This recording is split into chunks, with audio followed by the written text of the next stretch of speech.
povem. Zdaj boš povedal, sam da dam datum. Toško čelo 3. april 2018.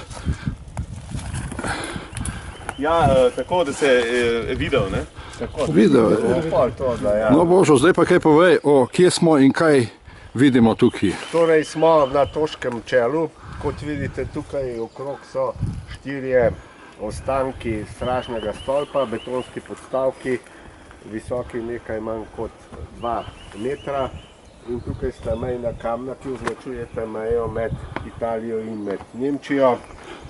Tudi napisane črke, tukaj D za Deutschland in tukaj I za Italijo.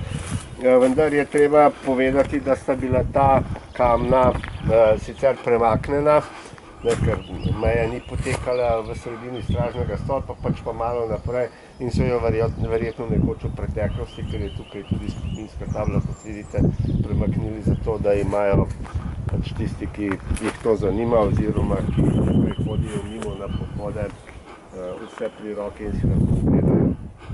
No, nadaljevali bomo še naprej, iskali bomo mejo med Toškim čelom in med Ljubljano in upamo, da bomo našli še kakšne ostanke in mejne kamne. No, tu sta še Bojan Balkovec in Peter Mikša. Kaj bosta vidva povedala, kaj sta odkrila, kaj sta izmerila? Izmerili smo mejni kamen, višine približno pol metra, širine in globina približno 20 centimetrov. Podstavek stražnega stolpa pa visok, kot je rekel kolega, 1,90 m, spodaj 1,20 m, zgoraj približno 80 cm. Na tem pa je bila lesena konstrukcija. Pozoriti treba, da je ta gozd mlad. Ta gozd je pravzaprav sad rastja po vojni, ker meja je bila zčiščena. Na obeh straneh stolpov je bilo prostor očiščen, minska polja na nemški strani. Italijanski manj intenzivni, Italijani se za fortifikacijo tega niso. Še mogoče dodatek, tule imamo vrisano označbo meje, kot so jo nam pomagali narediti kolegi geografi. In zdaj mi, glede na te podatke, ki jih imamo, bomo probali trasirati tole mejo.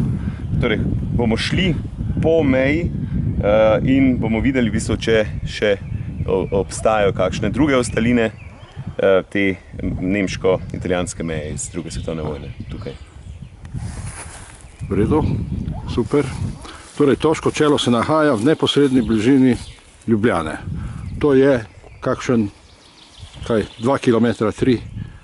Ja, od meje, tako je. To je treba povedati, seveda, saj ga Ljubljančani ga dobro poznajo, na Toško čelo tudi hodijo pogosto na pohode. Da se priti tudi s kolesom, tukaj v bližini je lovska koča in seveda sicer tudi precej prometna cesta, tako da kraj je, ta del je lahko dostopen, tja, kamor sedaj gremo, bo pa precej težje. V redu.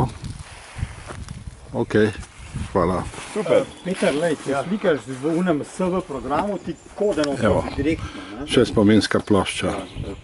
Foto. Ne, pardon, zdaj moram pogledati.